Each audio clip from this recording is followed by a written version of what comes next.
महापरमहंसाय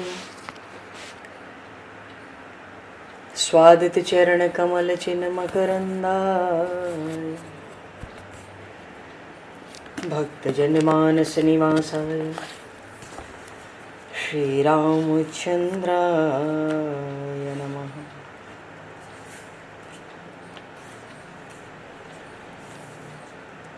वंदे विदेहतनया पदपुंडरीकं केशौरसौरभसमाहत योगिचेतं हन्तुं प्रतापमनिशं मुनिहंससेव्यं सन्मानशालिपरिपीत परागपुञ्जम्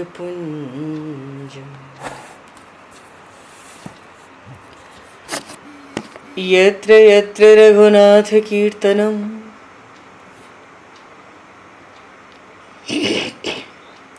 तत्र तत्र कृतमस्तकाञ्जलिं बाष्पवारि परिपूर्णलोचनं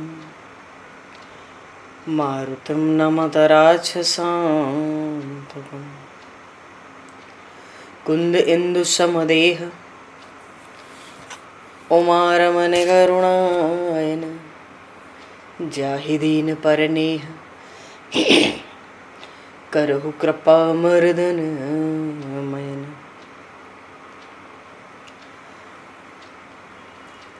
प्रहलाद नारद पराशर पुंडरीक व्यासे अम्बरीश शुक शौनक भीष्म दालभ्याम रुक्मांगद अर्जुन वशिष्ठ विभीषणादीन एतानहं परम भागवतान् नमामि।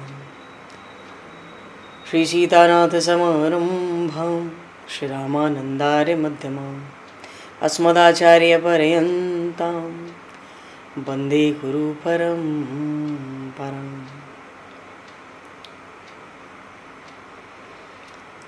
वर्णानामर्थसंज्ञानां रसानां छन्दसामपि मङ्गलानां च कर्तारो वन्दे वाणी विनायकौ।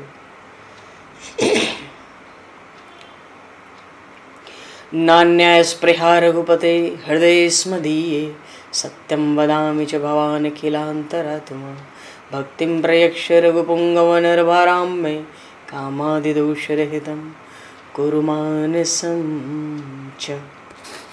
भक्त भक्ति भगवंत गुरु चतुर्नाम वपु एक तिनके पद वंदन के नाशहि विघ्न अनेक। बंधु तुलसी के चरण जिनकी न्यो जग काज कल समुद्र घोरत लगो प्रगट्यो सप्त जहां। श्री गुरु चरण सरोज रज निज मन मुकुर सुधार वर्णो रघुवर विमल यश जोदायक फलचार। हरिशरण श्री राम जय राम जय जय राम श्री राम जय राम जय जय राम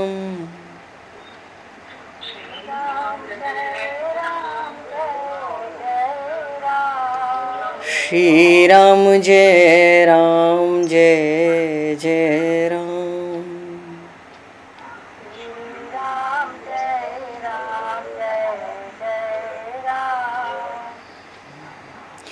जय सिया राम जय जय हनुमान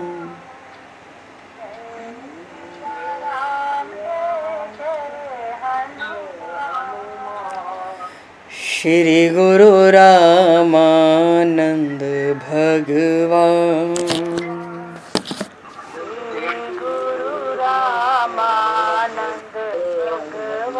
श्री गुरु रामानंद भगवान गुरु रामानंद श्री राम जय राम जय जय राम। श्री राम जय राम जय जय राम। जय सिया राम जय जय सिया राम। जय सिया राम जय जय सिया राम। जय सिया राम जय जय सिया राम।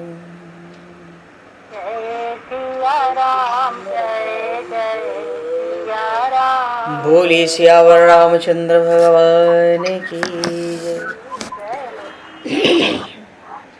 संपूर्ण राम दरबार की जय। श्री अवध मिथिला धाम की जय। श्री बांके बिहारी लाल की जय। 84 कोस ब्रजमंडल धाम की जय। श्री रामचरितमानस जी महाराज की जय। श्रीमन्नाम महाराज की जय।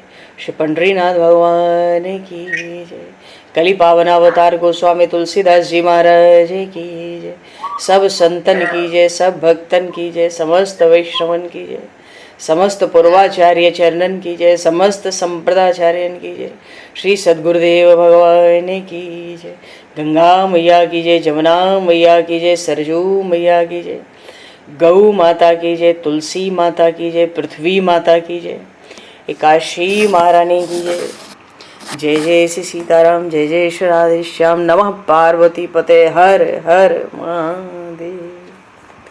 हरिशरणम।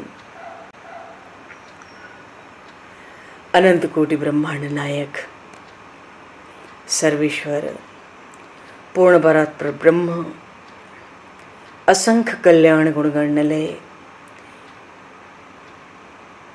भक्तवांक्षा कल्पतरु शरणागत वत्सल भक्तवत्सल दीनबंधु दया सिंधु श्री कौशल्या आनंद वर्धन श्री दशरथ नंदन श्री जानकी कंठभूषण भगवान श्री सीताराम जी महाराज की असीम कृपा करुणा से श्री हनुमान जी महाराज की परम पावन भावमयी सन्निधि में महापुरुषों की भावमयी उपस्थिति में एवं आप सभी श्रद्धालु भक्त वैष्णवों की मंगल सन्निधि में मानव जीवन का सर्वोत्कृष्ट फल भगवत गुणगान भगवत कथा का आनंद हम सभी श्री राम कथा के माध्यम से प्राप्त करने जा रहे हैं। सर्वप्रथम आप सभी भक्त जनों के श्री चरणों में भगवत भाव से सादर वंदन सादर नमन। आप सभी को यथा योग्य जय सिया राम, जय जय श्री राधे हरि श्याम, जय श्री राम।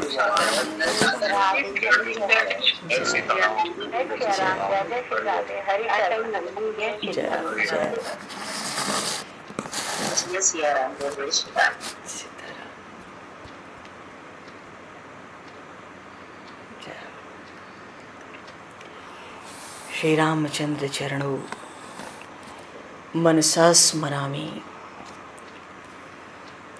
श्री रामचंद्र चरणों वचसा गृणामि। श्री रामचंद्र चरणों सरसा नमामि। श्री रामचंद्र चरणों शरणं प्रपद्ये। माता रामो मत्पता रामचंद्रः, स्वामी रामो मत्सखा रामचंद्रः, सर्वस्वं मे रामचंद्रो दयालुर, नान्यम जाने नैव जाने न जाने। मंगलम कौशलेन्द्रस्य महनीय गुणालये चक्रवर्ती तनुजाय सार्वभौमाय मंगलम।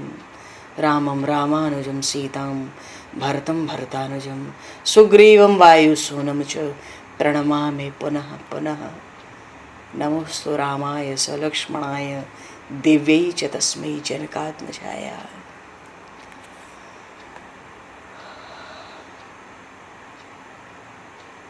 हरिशरणम। आज परम पावन योगिनी एकादशी का महान पर्व है। सभी भक्तजन प्रेमी जनों को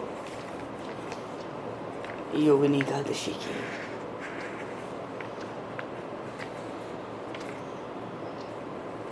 बहुत बहुत शुभकामनाएं, बधाई।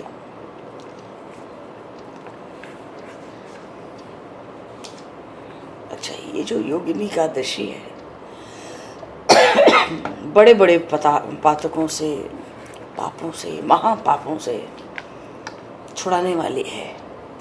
संसार सागर में लक्ष्य और राशि में जो डूब रहे हैं ऐसे प्राणियों के लिए तो कह लो सनातन नौका है।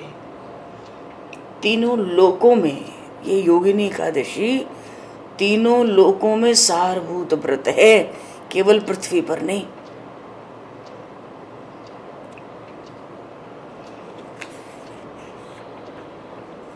बड़ी महिमा है। और चलो हम लोग श्री रामचरितमानस में चलेंगे। पहले बोले श्री राम राजा सरकार की जय। गोस्वामी श्री तुलसीदास जी महाराज के लिए तो काशी में आज से लगभग 550 साल पहले श्री मधुसूदन पाद सरस्वती जी ने जब रामचरितमानस देखा, मानो उसका स्वाध्याय किया प्रथम बार, तो उन्होंने बड़ी विलक्षण सम्मति लिखी। गोस्वामी जी पर ऐसे रीझ गए, कहते हैं ये तुलसीदास कौन है? आनंद कानने यस्मन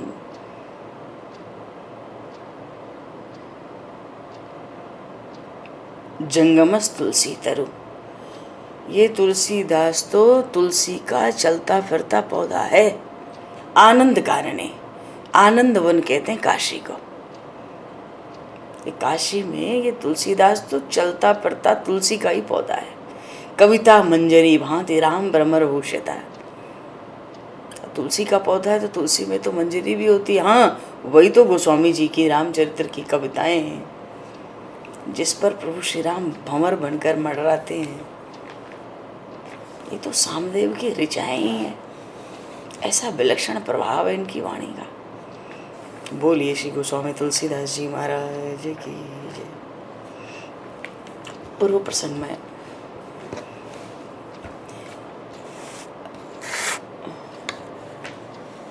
प्रभु विश्राम करने बैठे। देखो, कोई तो प्रभु के साथ चल लेते हैं, कोई भाव समाधि में रह जाते हैं, उनका शरीर तो लौट जाता है पर मन प्रभु के साथ जाता है। फिर उस शरीर में कोई शुद्ध थोड़ी बचती है जिस हृदय में प्रभु आकर विराजमान होते हैं। जी हृदय बसत नंद कुमार, गोस्वामी जी ने कहा विनय पत्रिका में, जे हृदय बसत नंद कुमार। जिस हृदय में प्रभु आ जाए तो उस शरीर को शुद्ध रहेगी, रह नहीं सकती। कोई कोई कहते हैं अजी हम तो भाव समाधि न लगा सकें, हम तो सेवा करें। वट वृक्ष की छाया के नीचे प्रभु को आसन लगा के बड़ा आग्रह करके बड़े प्रेम से आप बैठो। कोई कलश में जल लाता, कोई कहता आचमन करो। प्रभु सबकी प्रिय वाणी सुनते। सुन प्रिय बचन प्रीति अति देखे, राम कृपाल सुशील विशेषी। सुन प्रिय वचन, केवल प्रिय वाणी सुनकर तो प्रभु रीझते नहीं। सुन प्रिय वचन प्रीति अति देखी, प्रेम भी देखते हैं। वो तो कृपा के निधान है।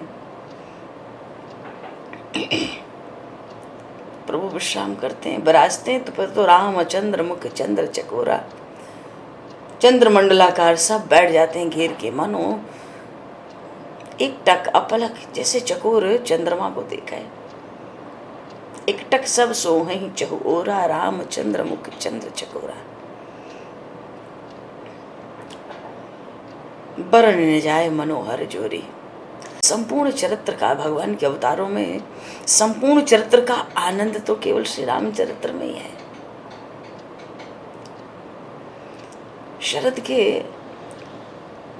शरद पूर्णिमा के चंद्रमा के समान मुखारबिंद की शोभा और मस्तक पर पसीने की कुछ बूंदें। ऐसे देखो हद हो गई। एक तो निर्गुण होकर सगुण रूप धारण किए, रूप तो धारण किए, चलो वन में भी आए, अब पसीने की भी बूंदें। अब बताओ, ब्रह्म तो निष्क्रिय है, बड़ा आनंद आता है। बरन न जाए मनोहर जोरी, सब चितवहीं चितवन मत लाई। संपूर्ण अंतःकरण की संपूर्ण वृत्तियों से, बुद्धि से, विचार से निश्चित कर लेते हैं, मन को संकल्प से रहित कर लेते हैं और चित्त से स्मृति करते हैं। सब अपलक श्री जनक नंदिनी के पास गांव की स्त्रियां जाती हैं, बड़े स्नेह से पूछती हैं, पर पूछने में स्नेह तो है पर संकोच भी बड़ा भारी है। बार बार चरणों का स्पर्श करती हैं, बड़े कोमल सरल वचनों का उच्चारण करती हैं और कहती हैं राजकुमारी विनय हम करें। हम तो विनय करती हैं क्योंकि देखो स्त्रियों का स्वभाव है, वो पूछना तो चाहती हैं क्योंकि स्वभाव है, चुप रहेंगी नहीं, तो ये स्वभाव मतलब चुप नहीं रह सकती हम तो पूछेंगी, पर पूछने में भी डरती हैं। इसलिए हे स्वामिनी स्वामिनी अभिनय अच्छा में हमारी, अब भी लगन मानव जाने गंवारी। हमारी बात को अन्यथा न लेना, बुरा न मानना। हम तो गंवार हैं, कोई पढ़ी लिखी तो है नहीं, तो हमें तो जैसे समझ आवे हम पूछें। तो हे स्वामिनी राजकुंवर दो सहज सलोन, ये जो सांवले वर्ण वाले हैं इनसे तो मरकत मणि को शोभा मिली, और ये जो गौर वर्ण है इससे सोना भी, इनके तो वर्ण को देखकर सोना भी सुहावना लगता है। ये दोनों तो सौंदर्य के निधान हैं। इनके मुखारविंद पूर्णिमा के चंद्रमा के समान, नेत्र भी इनके शरद ऋतु में खिले हुए एकदम नए खिले हुए तरुण अरुण कमल के समान। कोटि मनोज लजावने आरे, इन सामरे वर्ण वाले की तो ये गांव की स्त्रियां, ये जो कोल भिरा किरात इनकी जो स्त्रियां है ना, ये देखो कहाँ तो योगियों के ऋषियों मुनियों की गति नहीं है श्री किशोरी जी के चरणों में भी। और ये गांव की गंवार, हाँ, वो पूछती हैं श्री जानकी जी से कोटि मनोज लजावन यारे, सुमुखी कहु को आई तुम्हारे। श्री विदेह नंदिनी की भी प्रशंसा की सुमुखी कह के। अभी तक तो उन दोनों कुमारों का ही गुण गाती थी। सुमुखी काहू को आए तुम्हारे, ये तुम्हारे कौन लगते हैं? कोटि मनोज लजावन, करोड़ों करोड़ों कामदेव इनके रूप को देखकर लज्जित हो जाए, आखिर ये कौन है? तो वाणी तो बड़ी स्नेहमयी थी, बड़ी सुंदर वाणी थी, पर श्रीधरानंदिनी को भी बड़ा संकोच हुआ ना। संकोच तो हुआ, पहले तो गांव की स्त्रियों का भी संकोच हुआ कि क्या पूछती हैं, क्या उत्तर दूं, कैसे उत्तर दूं। एक तो उनका बड़ा भारी संकोच, दूसरे पति के अपने स्वामी के समक्ष ही पूछती हैं। राम जी भी तो सुन रहे हैं, सब बैठे, वो पूछती हैं धीरे धीरे। अरे प्रभु सीताराम हरिशरण। अब स्वामी के समक्ष उनका बड़ा भारी संकोच, फिर गांव की इन स्त्रियों का भी संकोच, कहें तो कैसे कहें। तो तिन ही बिलोक बिलोकत धरनी, ये तो भूमि जाए ना, जनकात्मजा। तो उन स्त्रियों को देखकर पृथ्वी की ओर देखने लगी। दोनों तरफ से संकोच है तो किसी और नहीं देखा। तो प्रेम से तो बड़े संकोच में पड़ गई। मुखारबंद पे लालिमा छा गई। अब प्रभु प्रत्यक्ष बगल में विराजमान है। नेत्र तो ऐसे हैं जैसे छोटी छोटी हिरनी होती ना, बड़ी बोली बोली नेत्र, बड़े विशाल। करोड़ों कोयलों को भी लज्जित करे ऐसी मीठी मीठी मीठी वाणी का उच्चारण किया श्री जनक नंदिनी ने।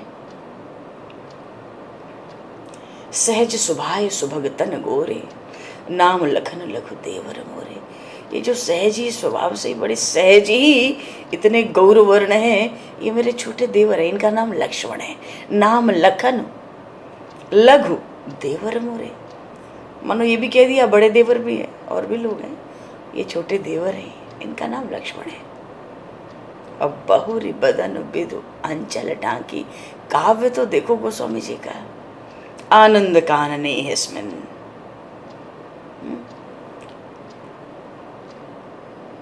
अपने मुखारविंद को, अपने मुख चंद्र को श्री जनक नंदिनी ने अपने ही आंचल से आधा तो ढक लिया पहले। बहुरी बदन बिदु अंचल ढाकी, पियतन चितई भौं करी पाकी।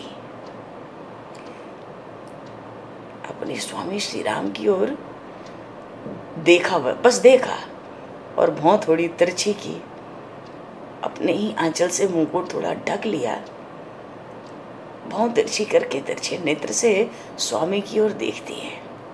और नेत्र तो खंजन पक्षियों के नेत्र को लज्जित करने वाले, खंजन मंजू तीर छे नयननि, निज पति कहे होते नहीं सिय सयननि। केवल इशारे में कहा, वाणी से नहीं कहा कि ये मेरे स्वामी हैं, ये मेरे पतिदेव, केवल इशारों में कहा।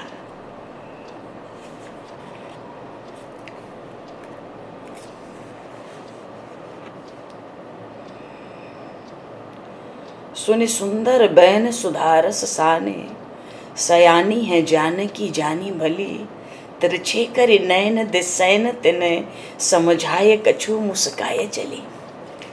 तुलसी ते ही अवसर सोह सबे, अवलोकत लोचन लाहु अली, अनुराग तड़ाग में भानु उदय, बिगसी मनो मंजुल कंज कली। जनकनंदिनी सोचती है, अरे ये गांव की स्त्रियां अमृत से तो वचन कहती हैं, बड़ी चतुर भी हैं। नेत्रों को बस तिरछा किया, इशारों से ही समझाकर मुस्कुराकर मानो चल दी।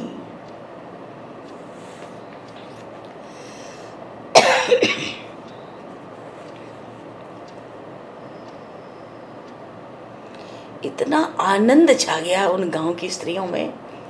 गोस्वामी जी ने कविता रामायण में कहा, धरि धीर कहें चलु देखिए जाई, जहां सजनी रजनी रही है। और कहीं है जग पोचन सोच, कछु फल लोचन आपन तौलई है। सुख पाई है कान सुने बतियां, कल आपस में कछु पै कही है। तुलसी अति प्रीत लगी, पलकें पुलकी, लकी राम हुई मही रही है। बड़ा धैर्य धारण करके बड़ी आनंदित होती हैं, आपस में कहती हैं, अरे सजनी, अरे सखी, चल रात को ये जहां रहेंगे ना, उस स्थान को जाकर देखें। हाँ, संसार हमें खोटा भी कहेगा तो हमें कोई परवाह नहीं। अरे नेत्र तो अपने होने का फल पा जाएंगे, और कान से इनकी सुंदर बातें सुनकर सुख पावेंगे। हमसे ये भले ही ना बोले, पर रात्रि में आपस में तो ये तीनों कुछ कुछ बोलेंगे ही। ऐसी चर्चा करते करते उनकी आंखें प्रेम से बंद रह गईं। प्रभु श्री राम को हृदय में देख, आंख बंद हुई तो हृदय में प्रभु प्रकट। प्रभु श्री राम को हृदय में देखकर पुलकित हो गई।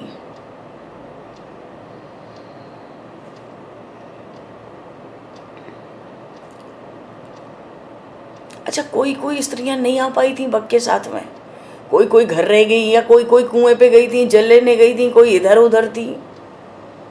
उनको पीछे से खबर पड़ी तो जो दर्शन करती ये तो लौट के जाती नहीं खबर देने, पीछे वाली खबर देती, अरे तू कहाँ थी। जो बूढ़ी बूढ़ी होती, बड़ी बूढ़ी, वो तो बैठी रहती खाट पर, वो जा नहीं पाती संग। अरे तू कहाँ गई थी, अरे ऐसा सुंदर दर्शन था, ऐसे राजकुमार वन में जा रहे थे, सब गई, सब चले गए स्त्री पुरुष उनके साथ, तू यहीं रह गई इधर उधर काम में उलझ के, तू कहाँ चली गई थी। आज एक बिल्कुल चंद्रवंदनी जो बाला है, दो राजकुमारों के साथ स्वभाव से ही मार्ग में जा रही है। चरण बड़े कोमल थे, श्याम गौर वर्ण, करोड़ों कामदेव को लज्जित कर रहे थे, हाथ में धनुष बाण लिए, सिर पे जटा, कमल के समान बड़े बड़े नेत्र। अरे जिन्होंने उनको सद्भाव से देख भी लिया, वो उनकी ओर से अपने मन को लौटा नहीं सका। हाय हाय, तू उनका दर्शन नहीं कर पाई।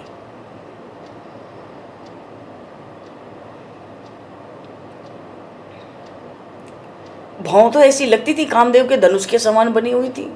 अत्यंत सुंदर, अत्यंत सुकुमार श्याम गौर शरीर थे। किशोर अवस्था, सिर पर जटाएं, कमर में तरकस, धनुष बाण लिए।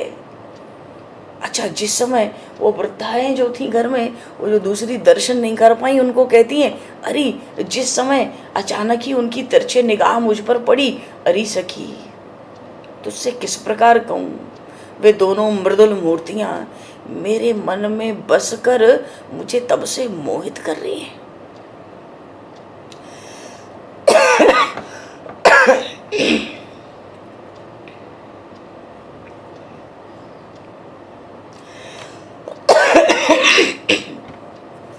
अच्छा, कृष्णावतार में नंदनंदन श्याम सुंदर ने किसी को देखने से छोड़ा नहीं, पर रामावतार में प्रभु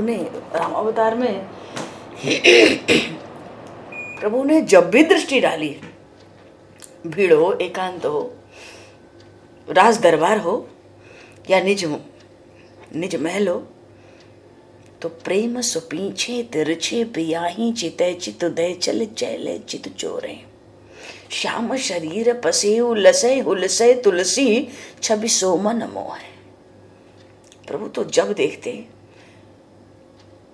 राज्याभिषेक के बाद बैठे राज सिंहासन में तो प्रिया जी के साथ बैठे, वन में चलते देखते सब घेरे, पर जब भी देखते हैं प्रिया जी की ओर देखते हैं। चित्रकूट के मार्ग में प्रभु आगे आगे चल रहे हैं, पीछे मुड़कर प्रेम पूर्वक, बड़े प्रेम से, तिरछी दृष्टि करके, बड़े दत्त चित्त से प्रिया जी की ओर निहारते हैं। मनो उनको निहार के, श्री जनक नंदिनी को निहार के उनके भी चित्त को चुरा कर चलते हैं। प्रभु का तो सब कुछ मनोहर ही मनोहर है।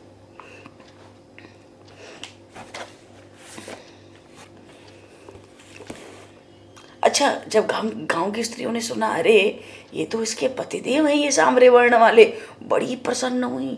उनको ऐसा लगा जैसे दरिद्रों को न जाने क्या अपार धन संपत्ति मिल गई हो। इतना प्रेम उमड़ा, बार बार श्री जनक नंदिनी के चरणों पर पड़ती हैं, और तरह तरह से जो बड़ी बूढ़ी हैं वो आशीर्वाद भी देती हैं। कहती हैं, सदा सुहागिन हो तुम जब लग मही ऐसीस। जब तक शेष के सिर पर ये ब्रह्मांड है तब तक तुम्हारा सुहाग बना रहे, मानो अखंड सौभाग्य बना रहे। गदगद हो जाती है। पार्वती सम पति प्रिय हो, आशीर्वाद देती है। सती जी का नाम नहीं लिया, क्यों? भगवान शिव पीछे कुछ नाराज हो गए थे। श्री जानकी मैया का रूप धारण करके उन्होंने परीक्षा ली। ये भी कहती हैं, पार्वती सम पति प्रिय हो। हाँ, देवी न हम पर छाड़व छो, हम पर कृपा और प्रेम अपना मत छोड़ना। पुनि पुनि विनय करें कर जोरी। देखो, फिर से अगर इस मार्ग में लौटना तो हम बार बार विनय करती हैं, दर्शन देव जान निज दासी। अपनी दासी जान के हमें दर्शन देकर जाना। लखी सी ये सब प्रेम प्यासी। किशोरी जी ने देखा, अरे ये तो सब बड़ी प्रेम की प्यासी हैं। मधुर वचन कही कही परितोषी, बड़ी मीठी मीठी वाणी से सबको संतुष्ट किया। जैसे चांदनी होती है ना, चांद का प्रकाश जैसे ही फैलता है, जलाशयों में जो कुमुद होते हैं, कुमुदनी बिल्कुल प्रफुल्लित हो जाते हैं उस समय।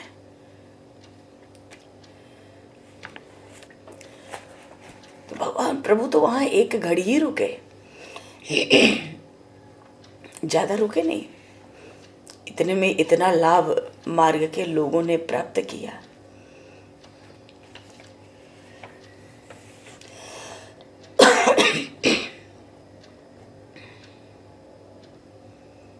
अब प्रभु चलना चाहते, तब ही लखन रघुवर रुख जानी, पूछे उमग लोगन अमृतवानी। प्रभु का रुख देख के लखनलाल ने लोगों से मार्ग पूछा आगे का, और सुनत नार नर भय दुखारी। सब व्याकुल हो गए, हाय हाय ये कहाँ जाते हैं, रात होने वाली है।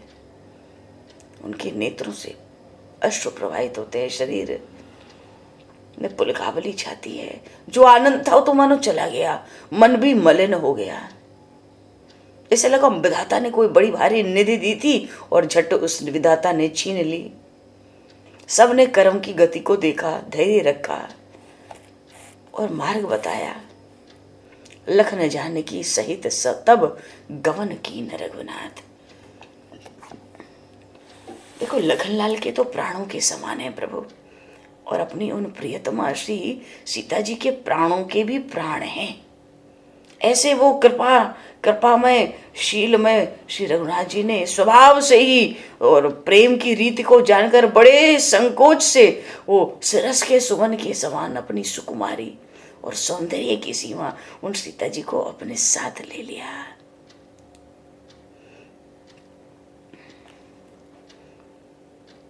प्रभु चल पड़े। मार्ग बड़ा कठिन है, पैरों में जूते भी नहीं, खड़ाऊ भी नहीं है। अपने कमल जैसे कोमल चरणों से गांव के लोग सोचते हैं, अभी तक इन्होंने वन में कैसे निर्वाह किया, ये आगे आगे कैसे करेंगे। बात यह है कि मार्ग में जितने स्त्री पुरुष है ना, सब इसी सोच, इसी संकट में पड़े हैं। उन सब की बुद्धि भगवान राम के अनुराग की रूप रंग की माधुरी में रंग गई है।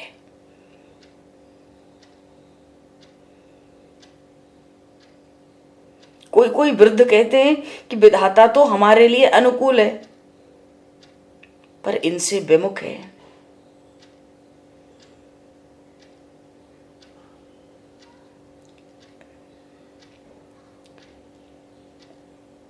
विमुख क्यों है? अच्छा, कोई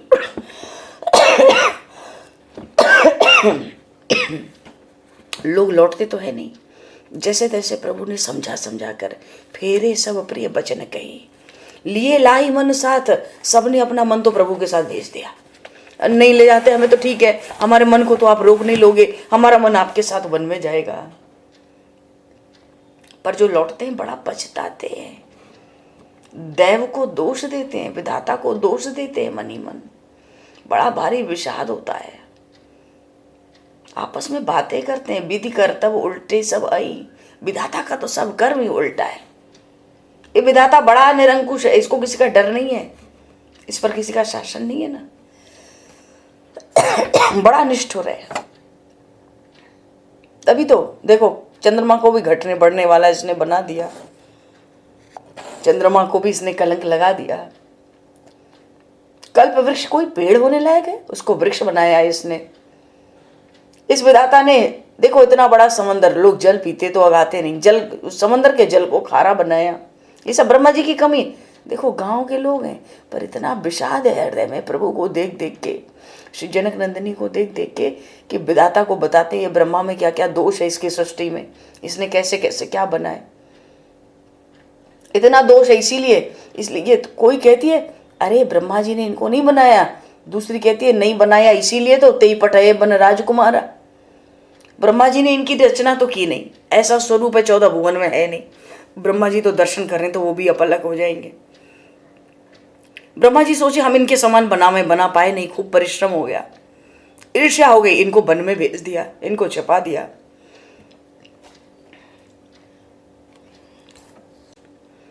कि ब्रह्मा जी ने अगर इनको वनवास दिया तो संसार में ब्रह्मा ने व्यर्थ ही भोग और विलास बनाए। अगर इनको वन में ही रहना है तो ब्रह्मांड में भोग विलास बनाने से क्या लाभ, वो तो व्यर्थ हो गए। और ये मार्ग में बिना खड़ाओं के बिना पदत्राण के चलते हैं। ये ब्रह्मा जी ने जितने वाहन बनाए सब तो व्यर्थ हो गए ना। ये वन के मार्ग में कुश की पत्तों की शैया पर सोते हैं। विधाता ने जितने भी सुंदर सुंदर शैया सेज बनाए वो सब व्यर्थ रचे। जब इनको वृक्ष की छाया में रहना है तो ब्रह्मा जी ने इतने जो बड़े बड़े ऊंचे ऊंचे महल बनाए वो सब व्यर्थ हुए। और जो ये मुनियों का वेश धारण करते हैं, जटा रखते हैं, ये ब्रह्मा ने जितने भूषण आभूषण वस्त्र बनाए, वस्त्र अलंकार, वो तो सब व्यर्थ हो गए। जब ये कंदमूल फल खाते हैं तो ब्रह्मा ने तो व्यर्थ ही अमृत के समान तरह तरह के सुंदर भोजन बनाए। ये तो कंदमूल फल खाते हैं। बड़ा हृदय में विषाद है गांव के लोगों में। कोई कहते हैं कि अरे ब्रह्मा जी क्या करेंगे, ये तो आप प्रगट भय विधि न बनाए, अपने से ही प्रगट हैं, इनको ब्रह्मा जी ने थोड़ा ही बनाया है। देख लो, कान से, आंख से, मन से, किसी भी इंद्रिय से देखो खोज भुवन 10 चारी, कहां अस पुरुष कहां अस नारी। 14 भुवन 3 लोक में जरा विचार करो, कहीं ऐसा पुरुष कहीं ऐसी स्त्री है क्या? ये क्या ब्रह्मा जी बनाएंगे? ब्रह्मा जी के बस का ऐसा सौंदर्य प्रकट करना? हाँ, ब्रह्मा जी ने जब इनको देखा ना हमारी तरह तो उनको भी अनुराग हो गया, सोचे इनके जैसा बना लें। और किए बहुत परिश्रम, बात कुछ बनी नहीं, ईर्ष्या हो गई, इनको वन में भेज दिया, इनको छपा दिया, क्योंकि ब्रह्मा जी के हाथ के बनने नहीं है, ब्रह्मा जी की तो प्रशंसा है नहीं, सो इनको वन में भेज दिया। एक कहती है कि देखो हम ज्यादा बातें तो न जानते हैं न कह सकते हैं, पर अपने को बहुत धन्य मानती हैं हम तो। अच्छा, श्री वाल्मीकि की रामायण में एक प्रसंग आया, अब धन्य कौन है? तो वहां पे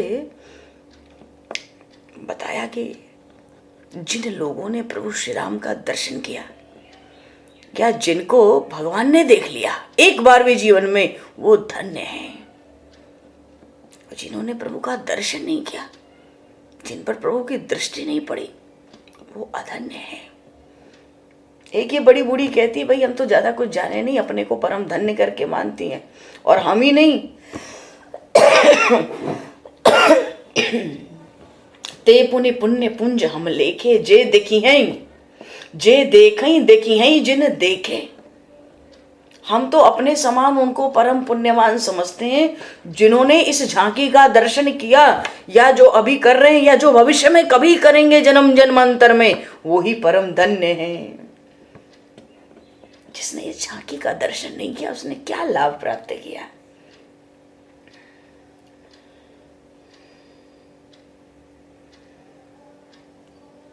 कोई कोई कहती है तू ज्यादा परेशान मत हो, ज्यादा दुखी मत हो, देख जैसे इनके चरण, कोमल कोमल चरण देख के हमें व्यथा होती है मार्ग में, सकुचित मई जिमी हृदय हमारे, पृथ्वी भी बड़ा संकोच करती है इनके चरण जब पृथ्वी पर पड़ते हैं। जैसे हमारे हृदय में बड़ा संकोच है, पृथ्वी भी बड़ा भारी संकोच करती है।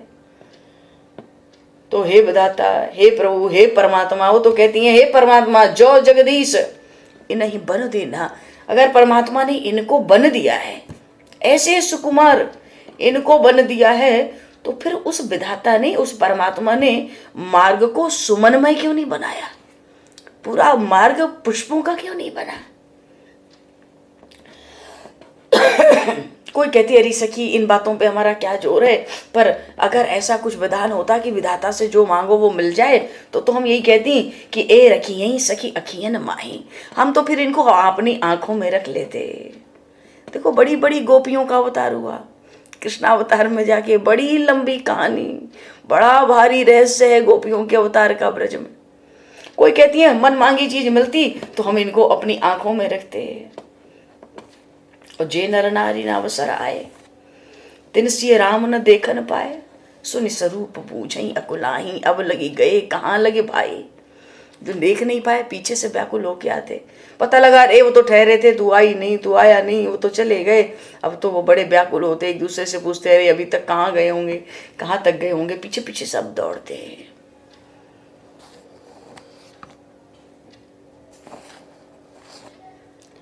और दर्शन कर करके आते, प्रमुदित फिर ही जन्म फल पाए, अबला बालक वृद्ध जन कर्मी जहीं पछताई। जो नहीं जा पाते, जो माताएं नहीं जा पाती, जो छोटे छोटे बच्चे, जो वृद्ध, जो चलने में समर्थ होते नहीं जा पाते, वो तो हाथ मीज मीज के पछताते थे। भाव यह है कि हो ही प्रेम बस लोग इमे राम जहां जहां जाहि। सब लोग प्रेम के वशीभूत हो जाते हैं, प्रभु जहां जहां जाते।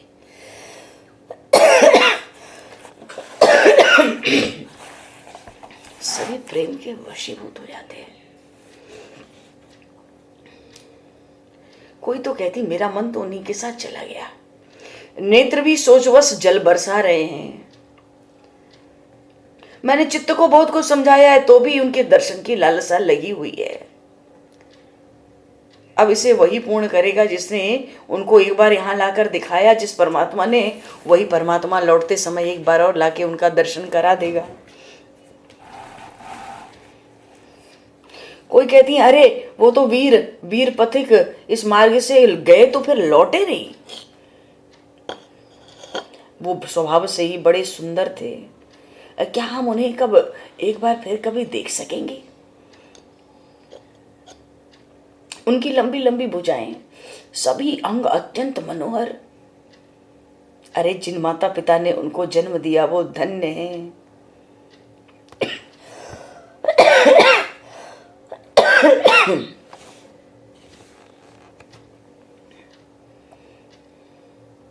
वो तो करोड़ों कामदेव के मान को मर्दन करने वाले हैं, मथने वाले।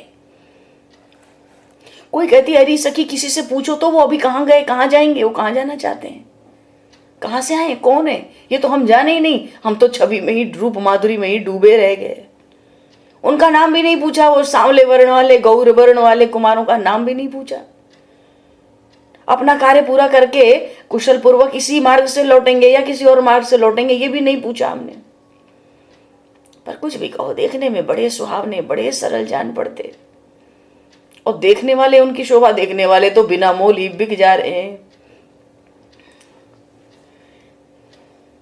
और उनके साथ में जो बड़ी बड़ी अतिशय सुंदरी वो जो एक ललना जाती है, उसको तो देखकर लोग, उसने तो लोगों के चित्त को ही चुरा लिया। अरे वो लोग मार्ग में आगे जहां जहां जाएंगे वहां वहां के लोगों को इसी प्रकार नेत्रों का लाभ देंगे। सभी सभी स्त्रियां प्रेम से विह्वल होकर उन भगवान श्री राम लक्ष्मण जानकी की भारी कथा कर रही हैं। गोस्वामी जी तो कह रहे थे गीतावली में, जो लोग उन कथाओं को समाहित चित्त से सुनकर उन्हीं में मन लगाए रहते हैं, वो तो उन्हीं ग्राम की स्त्रियों के समान बड़े सौभाग्यवान हैं। सावधानी से। कोई कहती है सखी बहुत दिन बीत गए, अभी तक वो पथिक दिखे नहीं, कोई खबर आई नहीं, उनकी कुछ भी सुध मिली नहीं, उनसे कोई जान पहचान नहीं थी, वो परदेसी थे, फिर भी अपने से, अपने प्रियजनों से, अपने प्राणों से भी अधिक प्यारे जानने पड़ते थे। ऐसा लगता था विधाता ने तो उनको अमृत और प्रेम का भी सार लेकर रचा है। वो कैसे प्रिय लगते हैं ये तो हमसे कहा नहीं जाता। क्या उन पथिकों को हम फिर देख सकेंगे? उनका शरीर पुलकित हो जाता, नेत्रों से जल की धाराएं बहने लगती। प्रभु का स्मरण कर करके ये ग्रामीण स्त्रियां शिथिल हो गई, मानो बिना परिश्रम के ही प्रेम में सच्ची सिद्ध हो गई, वो बिना किसी परिश्रम के। कोई कहती है सखी परसों जो पति किस मार्ग से गए थे ना, उनका नाम राम लक्ष्मण था, वे अयोध्यापुरी से आए थे, उनके साथ सीता जी थी, वो स्वभाव से ही सब अंगों से बड़ी शोभायमान, उनको देखकर तो करोड़ों रति कामदेव ऋतुराज बसंत लज्जित होते थे। अरे उन्हें तो राजा दशरथ रानी कौशल्या ने जन्म दिया, कैकेयी ने कुचाल करके उनको वन में भेज दिया। वो तो कहती है भला उस दुष्टा स्त्री के वचन राजा को क्यों अच्छे लगे, हाय हाय, राजा को तो विधाता ने भ्रम में डाल दिया, ब्रह्मा जी ने हमें तो नेत्रों का लाभ दिया, उन महाराज दशरथ को तो ठग लिया। अरे वो गांव की देखो ना, वो गांव की क्या बातें करती हैं, कहती हैं अयोध्या के कुलगुरु या मंत्रियों ने भी किसी ने नहीं समझाया। अरे कांच के बदले कांच का एक मन लेकर अमूल्य मणि को खो दिया। अरे मार्ग में तो लोगों के बड़े भाग्य हैं जिन्होंने उनको देखा, जो देख रहे हैं और जो आगे देखेंगे। कोई कहती है अरे मैंने श्री सीता जी के साथ जब से दोनों भाइयों को देखा है तब से हमें चैन नहीं पड़ती, मुझे कुछ सूझता नहीं। अब तो मन किसी दूसरी जगह जाता ही नहीं, उनकी चितवन, उनकी हंसी ने मेरे चित्त को चुरा लिया, ऐसा चुरा लिया मानो मुझ पर मेरा अधिकार ही नहीं रहा। अरे सखी वो माता पिता प्रिय परिजन भाई न जाने कैसे हैं, जिन्होंने स्वयं जीवित रहते जीवों के जीवन इन रघुनाथ जी को वन में भेज दिया।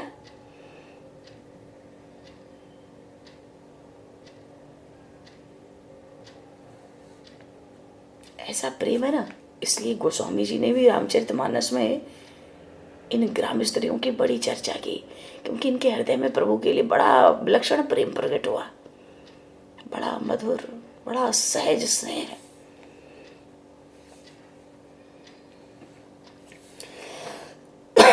कोई कहती भाई अब वो अयोध्या लौट गए कि विंध्याचल पर्वत पर चढ़ गए कि वो कहीं और चले गए, किसी ने कुछ बताया ही नहीं।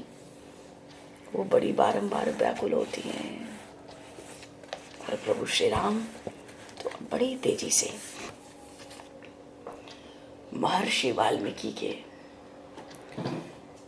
आश्रम की ओर बढ़ रहे हैं। बोलिए सियावर रामचंद्र भगवान की जय।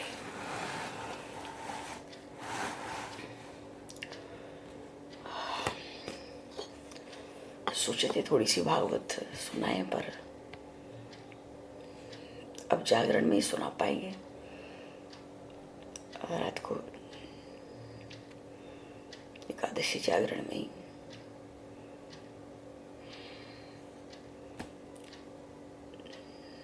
समय तो है, पर बोलिए काशी महारानी की जय। पल नाम बोलकर वाणी को पूरा विराम दिया जाए। आप लोग प्रेम से बोलना, अति पावन है तेहारो नाम सीताराम।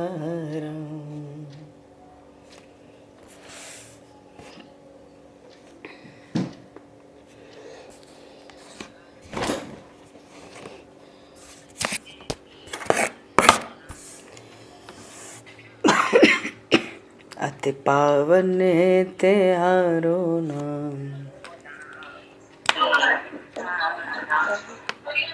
पावन है तिहारो नाम सीताराम। अति पावन है तिहारो नाम सीताराम। मन भावन है तिहारो नाम सीताराम। मन भावन है तिहारो नाम।